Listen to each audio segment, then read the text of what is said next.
Quero saudar com alegria e anunciar a presença do querido Padre Anderson, da Diocese de Niterói, que eu peço uma salva de palmas, um grande defensor pró-vida, com quem eu já pude testemunhar com que violência os inimigos têm atirado contra o senhor, Padre. Seja muito bem-vindo entre nós. Eu vou passar a palavra ao doutor Henrique, agora, segundo a falar. E logo então o professor Felipe. Doutor Henrique, por favor. Bom, boa noite a todos. O tema que me propuseram foi tratar dos aspectos jurídicos relacionados à ideologia de gênero, né? Após a brilhante exposição do padre José Eduardo, ele mostrou para os senhores, por assim dizer, a nota falsa do dólar, né? A falsificação que é feita contra a própria natureza humana, contra o próprio ser das coisas, né? E aí o homem se arroga o direito de dizer o que ele quer ser, né? Em vez de aceitar o que ele é. E fazendo um contraponto à exposição do padre José, como ele apresentou a nota falsa do dólar, eu vou apresentar um pouquinho da nota verdadeira, né? Para que possamos então reconhecer ambas. Então, o que acontece é o seguinte: o casamento, esse contraponto à ideologia de gênero que eu mencionei, é o casamento tradicional, né? E o que a ideologia de gênero pretende nos fazer crer é que o casamento tradicional, feito por um homem, uma mulher e os filhos, é uma invenção cultural, uma invenção social, uma invenção religiosa. E eu pretendo mostrar para os senhores que não é nada disso. O casamento tradicional, tal como nós o conhecemos, ele tem seu fundamento na própria natureza humana. Mas, infelizmente, algumas verdades hoje acabam por ser esquecidas. Eu falei de natureza humana e toda natureza é regida por algumas leis. E eu não me refiro aqui às leis físicas, químicas, biológicas, né? Essas também são leis naturais.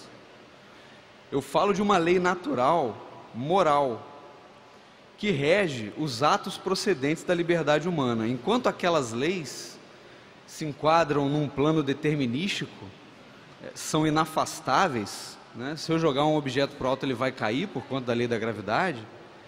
Essa lei moral natural, como ela se endereça à liberdade humana, e o homem é livre, ela não é uma lei determinística. O homem pode escolher ou não segui-la, né? Pensem, por exemplo, no homicídio, matar alguém. Todos sabem que matar alguém é errado. Mas por que é errado matar alguém? É porque está escrito no Código Penal? É porque está escrito na Bíblia? Ou matar alguém é uma coisa errada em si mesma, independente de qualquer lei, independente de qualquer constituição? É claro que matar alguém é algo errado em si mesmo, né? E não depende para isso de nenhum ato de vontade humano, né? E a lei natural, essa lei natural de que eu falei, a ideia da lei natural é simplesmente a seguinte: a estrutura jurídica da sociedade humana, ela se fundamenta numa estrutura natural e não no poder do homem, não no arbítrio, não na vontade. Ela responde a uma verdade antropológica do homem. Não é uma invenção, uma convenção, uma vontade arbitrária.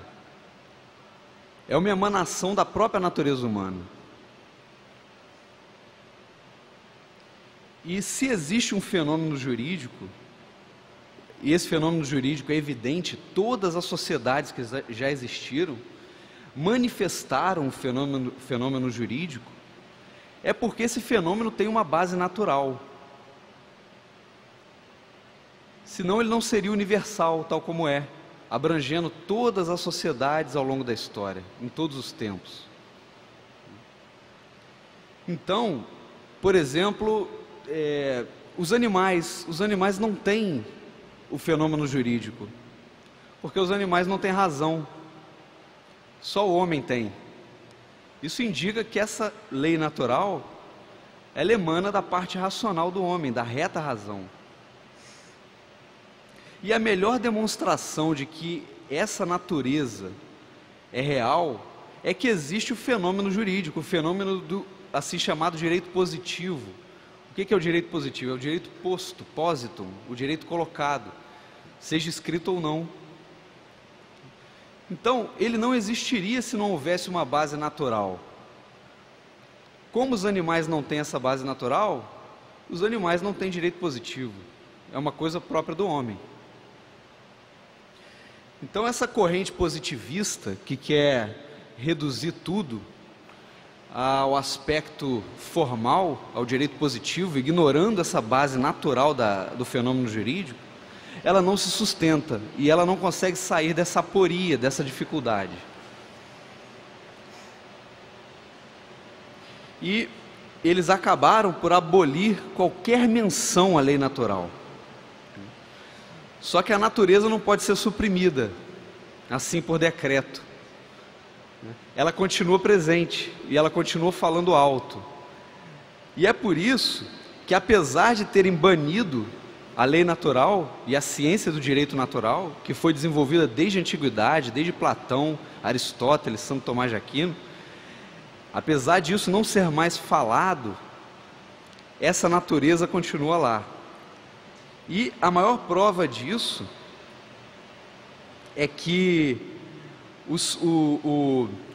ela continua com os nomes disfarçados. Eles não falam mais lei natural, não falam mais de direito natural. O que eles falam em vez disso? Eles falam de princípios informadores do ordenamento jurídico. Eles falam de princípios de justiça, princípios gerais do direito, direitos humanos. Cada vez que os senhores ouvirem uma expressão como essas, saibam que se trata, na verdade, de uma menção velada a esse fenômeno, a essa realidade que é a base natural do direito, a lei natural. E o primeiro direito natural é o direito ao próprio ser. Todos nós somos pessoas e temos um ser. E, portanto, direito sobre esse ser. E daí vem os desdobramentos. Todo homem, então, é capaz de direitos e também titular de direitos. Santo Tomás de Aquino, que foi o maior teólogo que já existiu, ele diz que a lei natural é a impressão da lei divina na natureza humana. Então, é como se o homem participasse da lei divina, da lei eterna, de algum modo. A lei eterna que está em Deus se irradia para a criatura e, portanto, a criatura tem em si uma participação dessa lei eterna. Na verdade, trata-se do mesmo fenômeno, né? Um no Criador e outro na criatura. Isso é a lição de Santo Tomás. E como a natureza humana é uma só, em todas as sociedades, em todas as épocas, essa lei...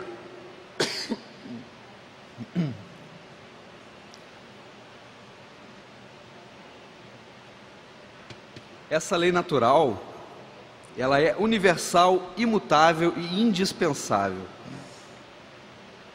E ela está radicada nas duas potências da nossa alma, que são o intelecto e a vontade, né? A vontade, segundo a lição de Santo Tomás de Aquino, ele quer sempre o bem, só que é um bem inespecífico, é um bem em geral.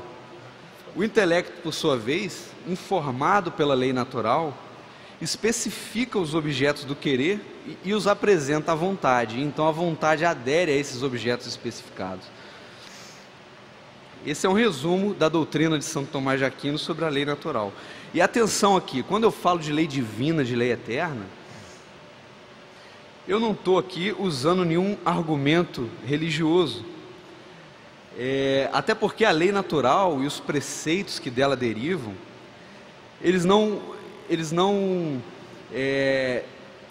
não é necessário que se recorra, que se vá tão longe, que se vá ao próprio Deus para explicá-los, porque eles são apreendidos pela própria observação da realidade. Então não é necessário ir tão longe para demonstrar a falsidade da ideologia de gênero, porque essa verdade da lei natural é uma verdade antropológica do homem, que é apreendida pela própria natureza das coisas. É claro que pode haver erros, né? E os erros, segundo a lição de Santo Tomás de Aquino, eles são devidos a um processo de erro na cognição humana. Pode haver um erro e então o homem não tem uma clareza total dos preceitos da lei natural, por ignorância, sem culpa ou com culpa, né? A razão então é pervertida pelas paixões e pelos maus hábitos, que são os vícios. E daí nós temos a explicação de por que em várias sociedades verificamos abusos sistemáticos à lei natural, né? Sociedades que praticavam canibalismo, né? Sociedades que praticavam sacrifícios humanos, né? Tudo isso é uma falta de conhecimento sobre a dignidade do homem, sobre o que o homem representa, sobre o que o homem é. E aqui é importante dizer, né, tá na moda que a consciência é o árbitro último das razões humanas, né? E falando de lei natural, esse assunto vem a calhar. Isso não pode ser verdade, porque a consciência ela pode ser deformada, né, com ou sem culpa do homem. Acima da consciência está a lei natural. A lei natural ela nos fornece um critério objetivo de justiça das nossas ações. Imagine então um serial killer que acha que está fazendo um bem para a humanidade, está eliminando o mal do mundo. Ele está em paz com a sua consciência, né? Então nós diríamos que ele está certo, porque ele está em paz com a sua consciência? Não, é óbvio que a consciência dele está deformada. E todas as leis elaboradas pelos homens, as leis positivas que saem das casas legislativas, elas têm que se basear na lei natural. O fundamento de validade dessas leis é encontrado na lei natural. E se uma lei, porventura, transgride a lei natural, ela é uma lei iníqua. Na verdade, ela não é sequer lei. E, portanto, tais leis não nos obrigam em consciência. Santo Tomás de Aquino ensinava, lá na Suma Teológica, que o primeiro princípio da lei natural é um princípio evidente por si mesmo, e consiste no seguinte: fazer o bem e evitar o mal. E a partir desse primeiro princípio, então, surgem os princípios secundários da lei natural, que vão explicitar que bem é este que deve ser feito, né? E este bem que deve ser feito corresponde à coisa justa, ao justo, que é o objeto da virtude de justiça. Este objeto é o direito natural, que se distingue da lei natural. A lei natural é o preceito, o direito natural é a coisa justa, né? E que princípios secundários da lei natural seriam esses? Bom, por exemplo, todos os seres tendem à conservação, né? Todas as pessoas tendem a permanecer vivas e só morrem pela interferência de uma causa acidental que sobrevém, como uma doença, um acidente. E daí nós extraímos o direito à vida e, portanto, a proibição do homicídio, a proibição do aborto. O direito de propriedade é outro exemplo. O homem é um ser racional que precisa subsistir, precisa se manter vivo, precisa de provisões. E, portanto, essas provisões são propriedade sua. Quando você pesca um peixe no rio, esse peixe é seu. E o homem também é um ser sexuado, né? Somos homens e somos mulheres. Então, da diferença dos sexos, que é um dado de realidade, é extraído o direito à constituição da família e à criação e educação dos filhos. E aí nós chegamos então ao casamento como uma realidade de lei natural, como uma instituição da lei natural. Em primeiro lugar, o fato que se observa e que é evidente para todos nós é essa divisão que eu mencionei da raça humana entre homens e mulheres. De modo que o homem, todo homem, está naturalmente constituído ou como homem ou como mulher. Só se conhecem dois genótipos humanos no que diz respeito ao sexo: XX e XY. A mulher tem 2 cromossomos X e o homem tem um X e um Y.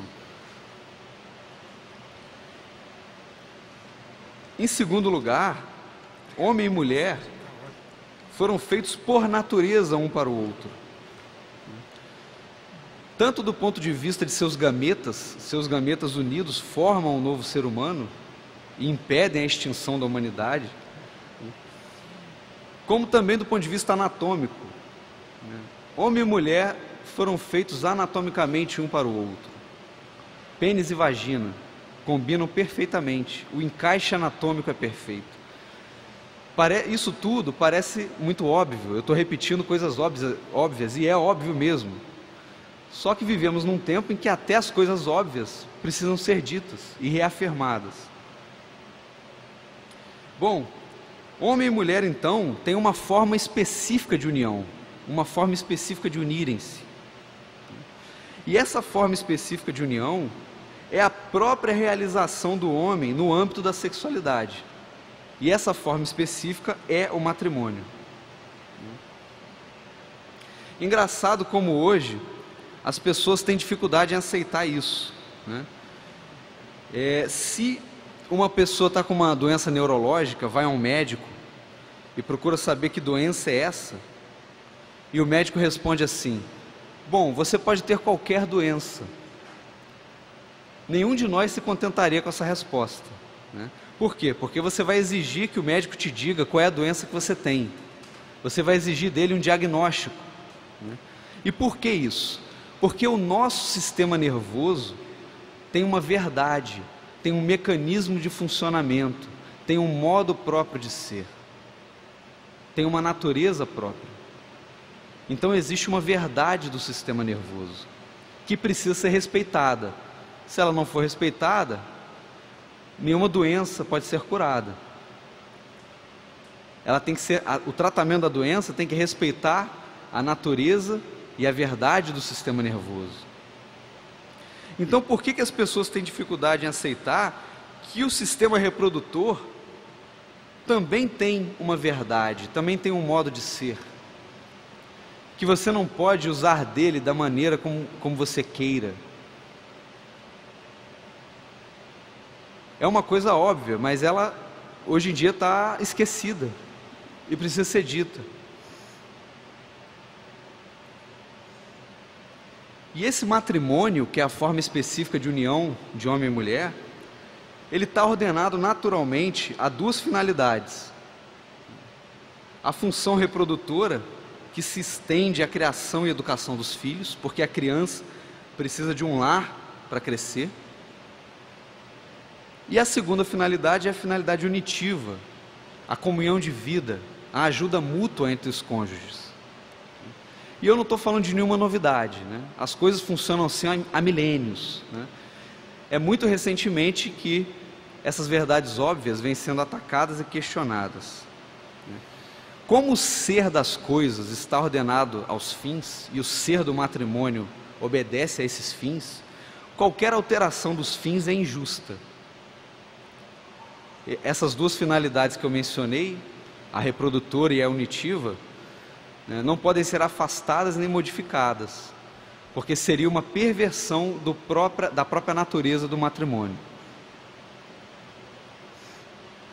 Diferente dos outros tipos de união, né, as uniões sociais em geral, que são uniões para atividades, comunhão de esforços comuns, né, para determinados fins comuns, o matrimônio ele comporta uma união do ser, né? Homem e mulher se unem a tal ponto que daí surge um novo ser humano, uma criança, que unifica, por assim dizer, as características de ambos, marido e mulher. Então, portanto, o matrimônio, ele é uma realidade natural, não é uma convenção social ou religiosa, não foi a religião, não foi a Igreja Católica que inventou o matrimônio, e também não foi a sociedade. E poderíamos dizer, então, que o matrimônio, ele está enraizado na própria estrutura ôntica do ser humano. Ele faz parte do próprio ser do homem. É uma inclinação natural do homem. Todo homem tem a inclinação natural ao matrimônio.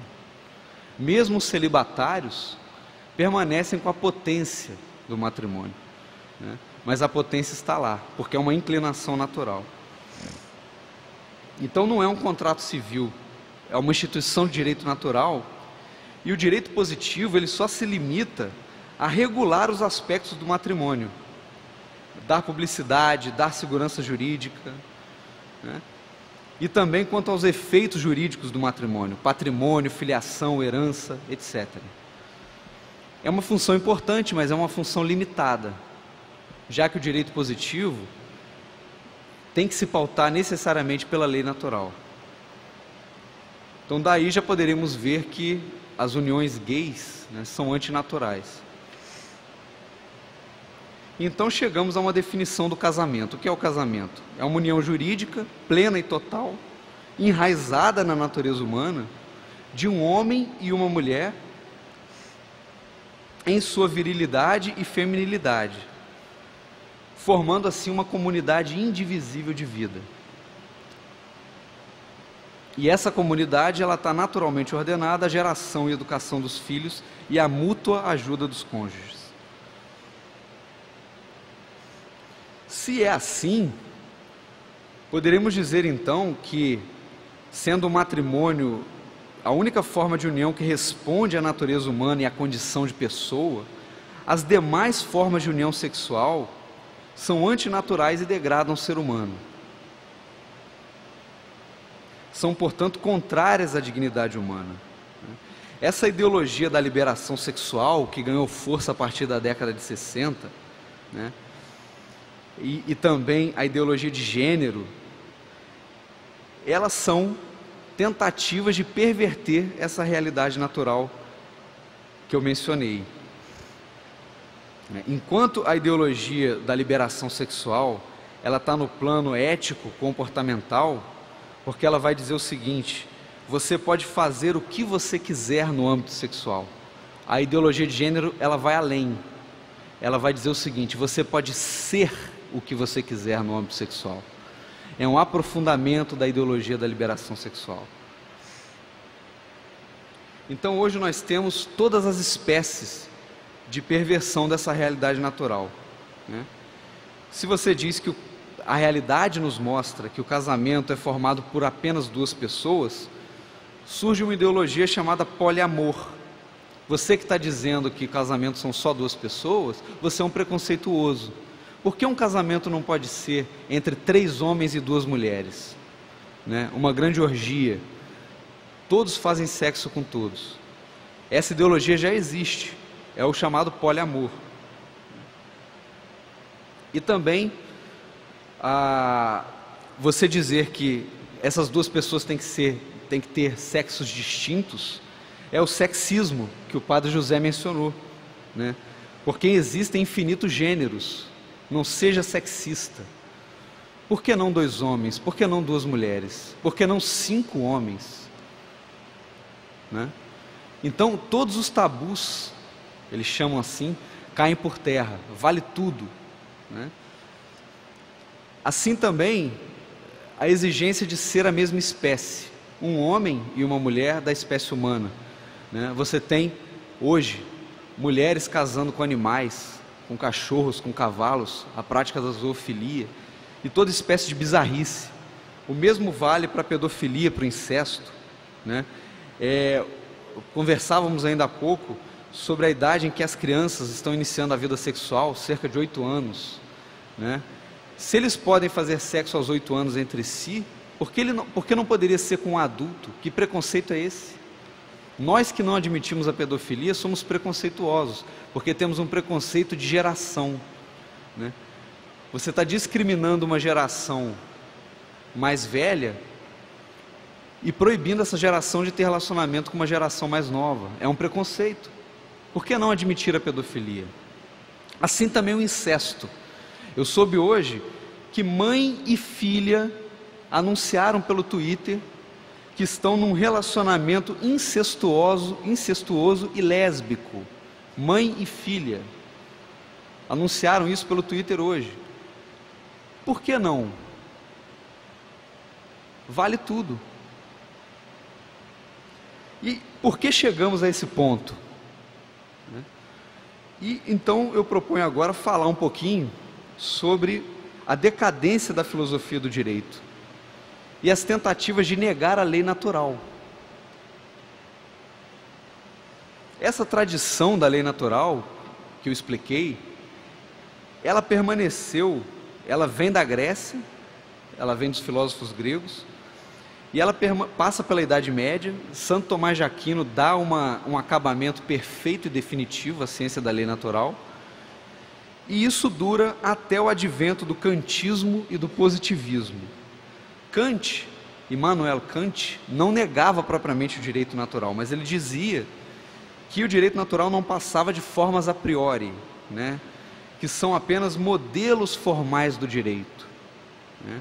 Que não dependem da experiência, não dependem da constatação da realidade das coisas, porque Kant diz que nós não temos acesso à realidade, não temos acesso à natureza das coisas, só os fenômenos que a natureza produz. Se não temos acesso à natureza, como justificar uma lei natural enraizada na natureza? O positivismo, por sua vez, nega a lei natural e diz que tudo se resume ao direito positivo, ao direito que os homens fazem, ao direito que os homens produzem. Enquanto Santo Tomás de Aquino dizia que a lei eterna é a matriz da lei natural, né? E que essa lei natural, essa lei eterna na qual se baseia a lei natural, é a própria razão divina, né? Surge então uma corrente chamada voluntarista, que vai dizer o seguinte: essa lei eterna, a lei que o próprio Deus estabeleceu, ela não está enraizada no intelecto de Deus, não está enraizada na razão divina, ela é um ato de vontade divina. Não é mais a razão, é a vontade. Isso vão dizer os voluntaristas, os filósofos voluntaristas do final da Idade Média, Duns Scott e Guilherme de Ockham, principalmente Guilherme de Ockham. E essa vontade divina, ela é arbitrária, e ela acaba então desembocando no voluntarismo jus-filosófico. O voluntarismo filosófico desemboca no voluntarismo jus-filosófico. E o que esse voluntarismo vai dizer? Não há atos bons ou maus em si mesmos, né? Matar alguém é mal só porque Deus quis. Se Deus quisesse matar alguém, poderia ser uma coisa boa. Se Deus quisesse, o adultério poderia ser uma coisa boa. Se Deus quisesse, a mentira poderia ser uma coisa boa. O roubo poderia ser uma coisa boa. Não há razão, há apenas vontade. Deus determina e ponto. E a vontade dele é arbitrária. E com isso, você elimina qualquer fundamento na natureza humana, porque a natureza humana, ela pode ser observada pela razão e ser entendida pela razão humana. Você desloca o eixo do intelecto, da razão, e coloca na vontade. Então é fácil ver que quando Deus sai de cena, no século XVIII, com as irrupções revolucionárias, a Revolução Francesa e todo o clima antirreligioso, Deus não deixa um vácuo. Deus sai de cena, mas o Estado toma o lugar de Deus. E aí não é mais a vontade divina arbitrária, é a vontade do Estado. a vontade divina sai de cena e entra em cena a vontade do Estado. E o Estado, então, passa a decretar o que é bom e o que é mal, pela sua própria vontade, usando para isso do direito positivo. Acabou a lei natural. O que impera agora é a lei do Estado, a vontade do Estado. Desde a antiguidade, a liberdade ela sempre foi pautada pela verdade. As pessoas respeitavam o modo de ser das coisas, as pessoas respeitavam a realidade. Das revoluções do século XVIII para cá, quando essas ideologias ganham força, o ser humano passa a decretar o que ele é.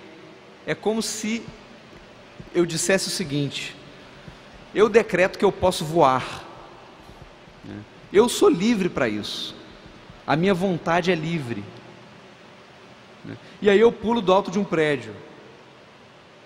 É claro que eu vou me esborrachar no chão e vou morrer. Por quê? Porque eu tenho que respeitar a minha natureza, eu tenho que respeitar a minha verdade, o meu modo de ser, e aceitar o fato de que eu não nasci para voar, eu não sou assim, eu não fui feito assim. Então, essa ideologia voluntarista, que começa no final da Idade Média, ela desemboca no relativismo moral. Eu acho, é a minha opinião, eu decreto que seja assim, sem qualquer respeito à verdade das coisas, sem qualquer respeito à natureza humana.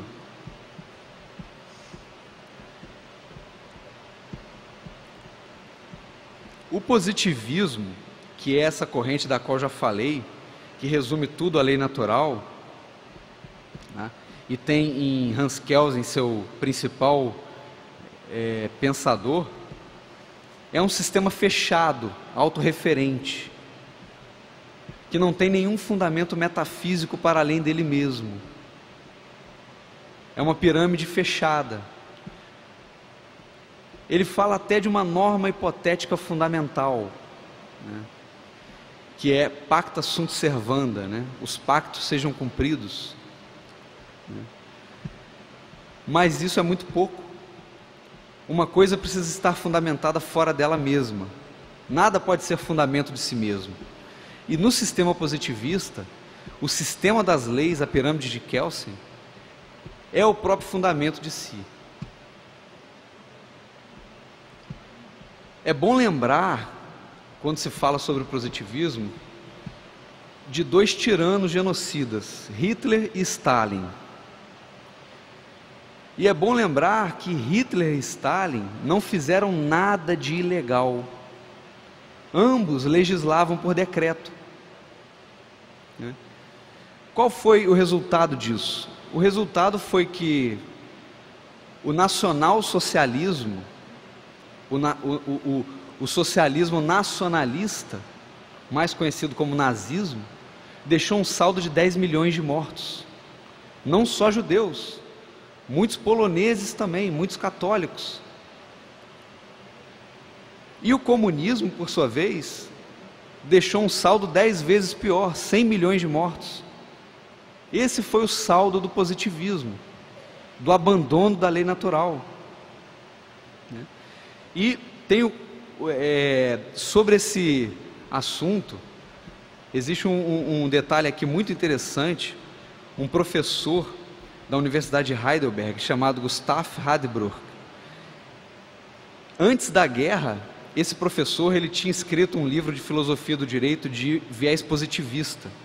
Depois da guerra, ele reformula suas ideias, e ele passa uma circular para os alunos, chamada 5 minutos de filosofia do direito, na qual ele renega o positivismo. E ele atribui ao positivismo os horrores totalitários. E ele diz o seguinte, vale a pena ler um trechinho desse documento.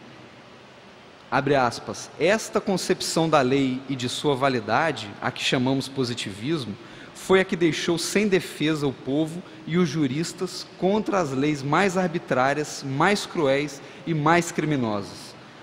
Torna equivalentes, em última análise, o direito e a força, levando a crer que só onde estiver a segunda, estará também o primeiro.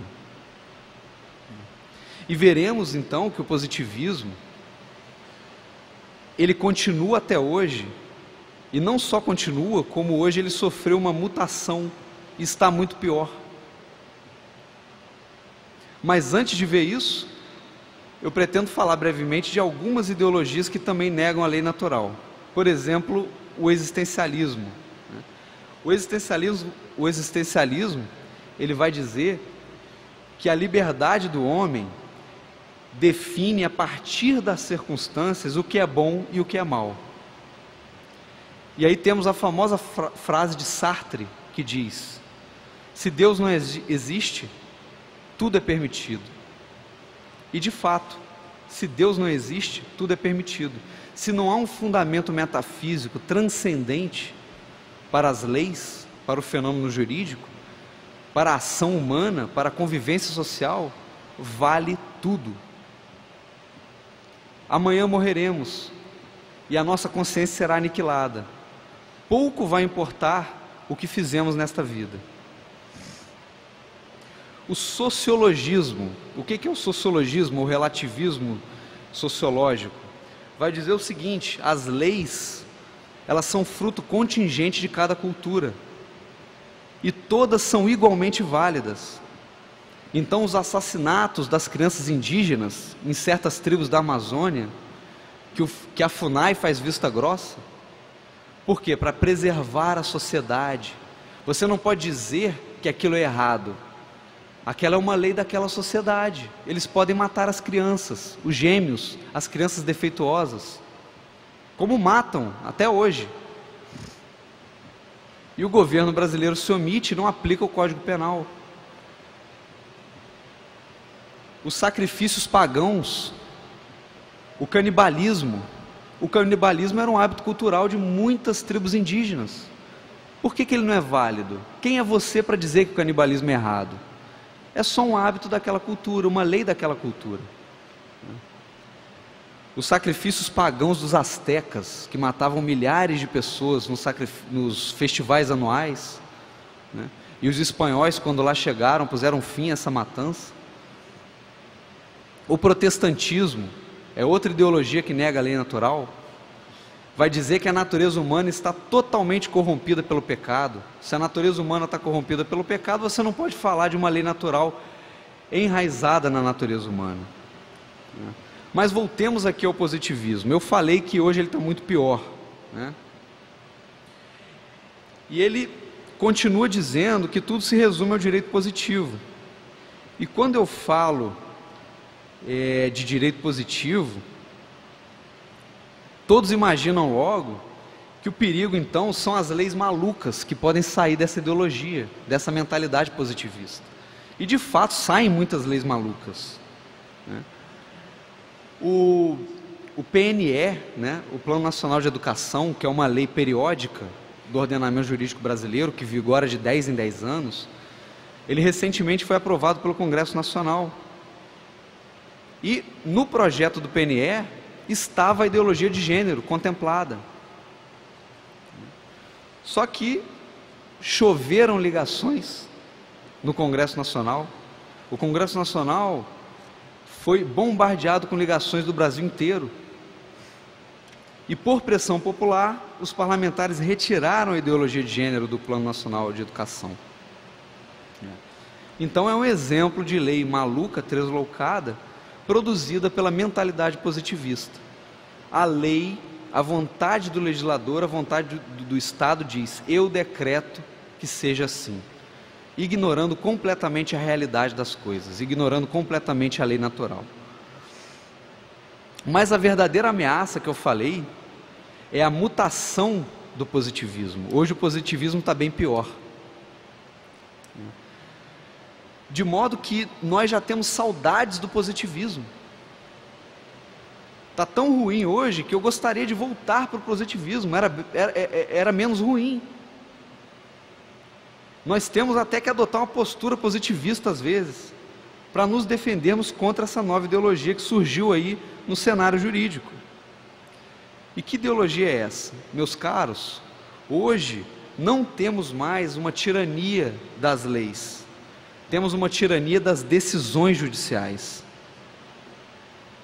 E qual é a base doutrinária para essa tirania das decisões judiciais? É uma coisa chamada neoconstitucionalismo. Neoconstitucionalismo. No pós-guerra, os juristas tentaram corrigir os erros do positivismo, como eu já mencionei, né? De modo a impedir as atrocidades totalitárias. E qual foi o efeito disso? O efeito foi o seguinte: os princípios básicos, os direitos básicos do ser humano foram transferidos para as constituições, de modo a conferir maior segurança a eles, porque é mais difícil alterar uma constituição do que alterar uma lei, né?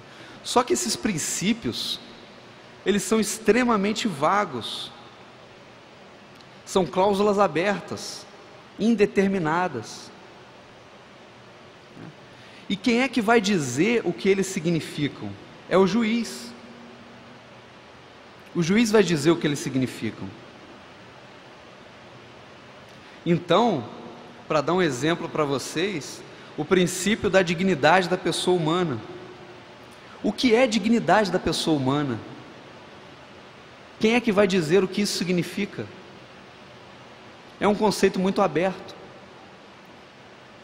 E como eles ignoram a lei natural, um jurista pode dizer o seguinte: dignidade da pessoa humana é a mulher ter o direito de matar o próprio filho no seu ventre.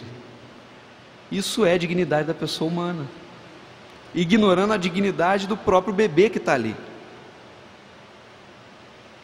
Então vejam como estamos hoje numa tirania das decisões judiciais. Os juízes preenchem esses conceitos vagos com o conteúdo que eles quiserem.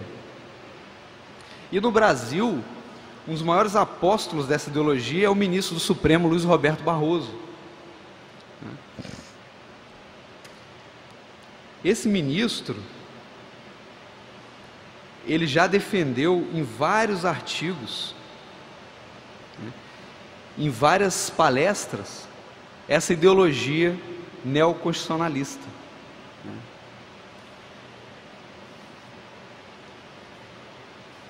Essa ideologia neoconstitucionalista, ela abala a própria tripartição dos poderes.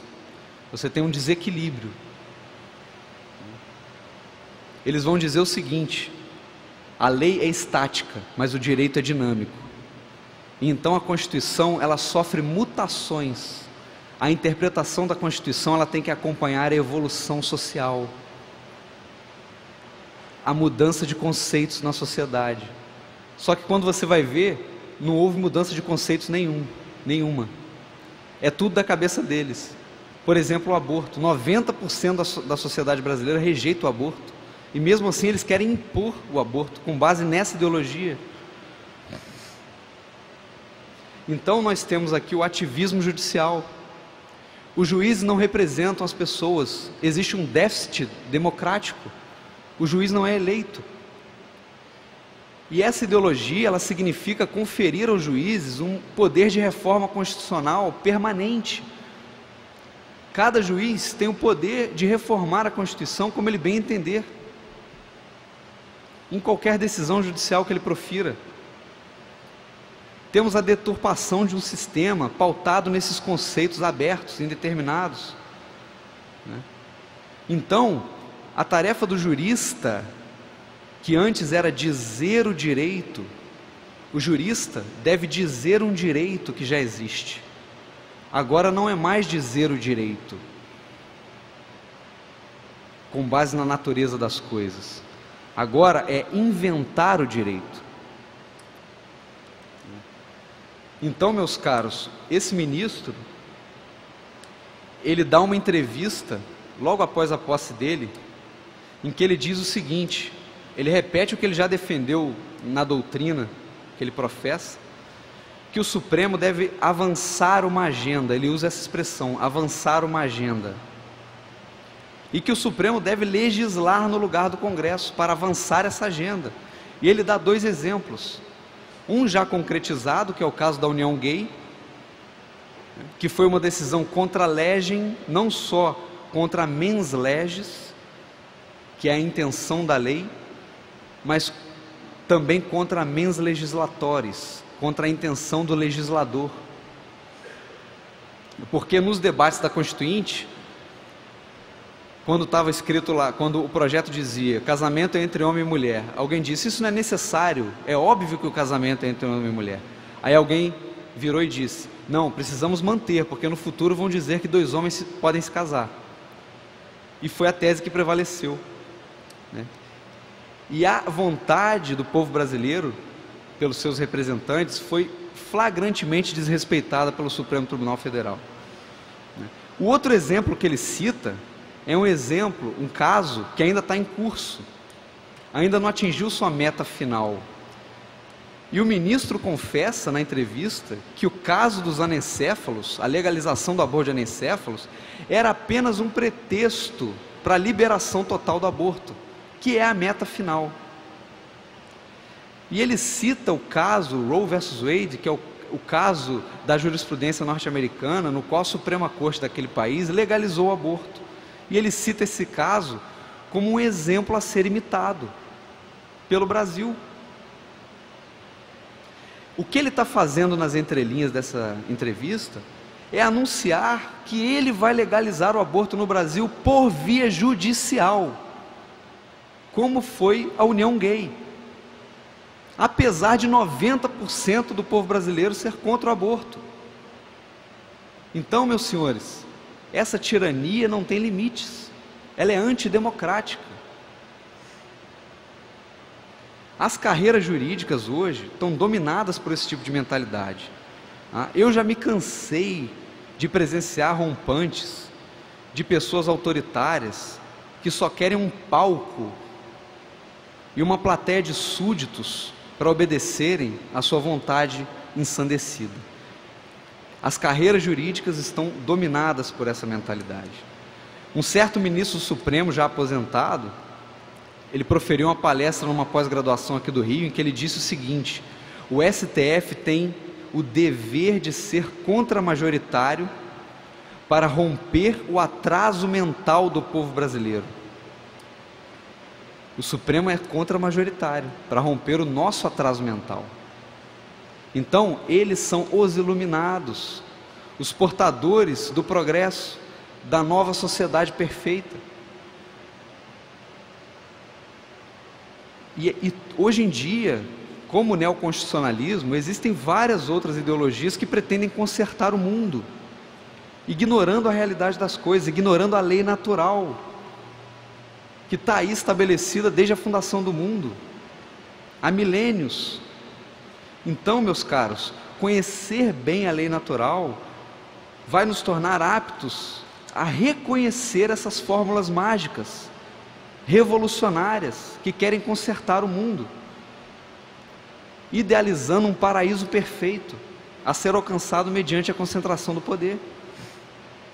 A sociedade perfeita do futuro, enquanto o normal é você olhar para o passado e ver o que deu certo, o que deu errado, e imitar o que deu certo, em vez de idealizar uma sociedade futurística que nunca chegará. Então, não se cria um mundo melhor com engenharia social, violando a natureza, violando a lei natural. Um mundo melhor é criado com homens virtuosos, que juntos formarão uma sociedade virtuosa.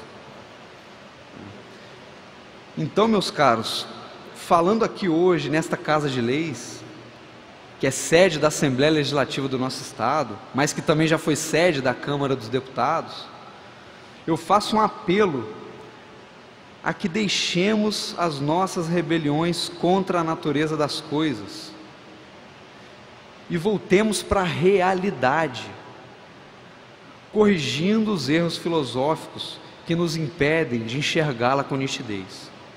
Muito obrigado pela atenção de todos e boa noite.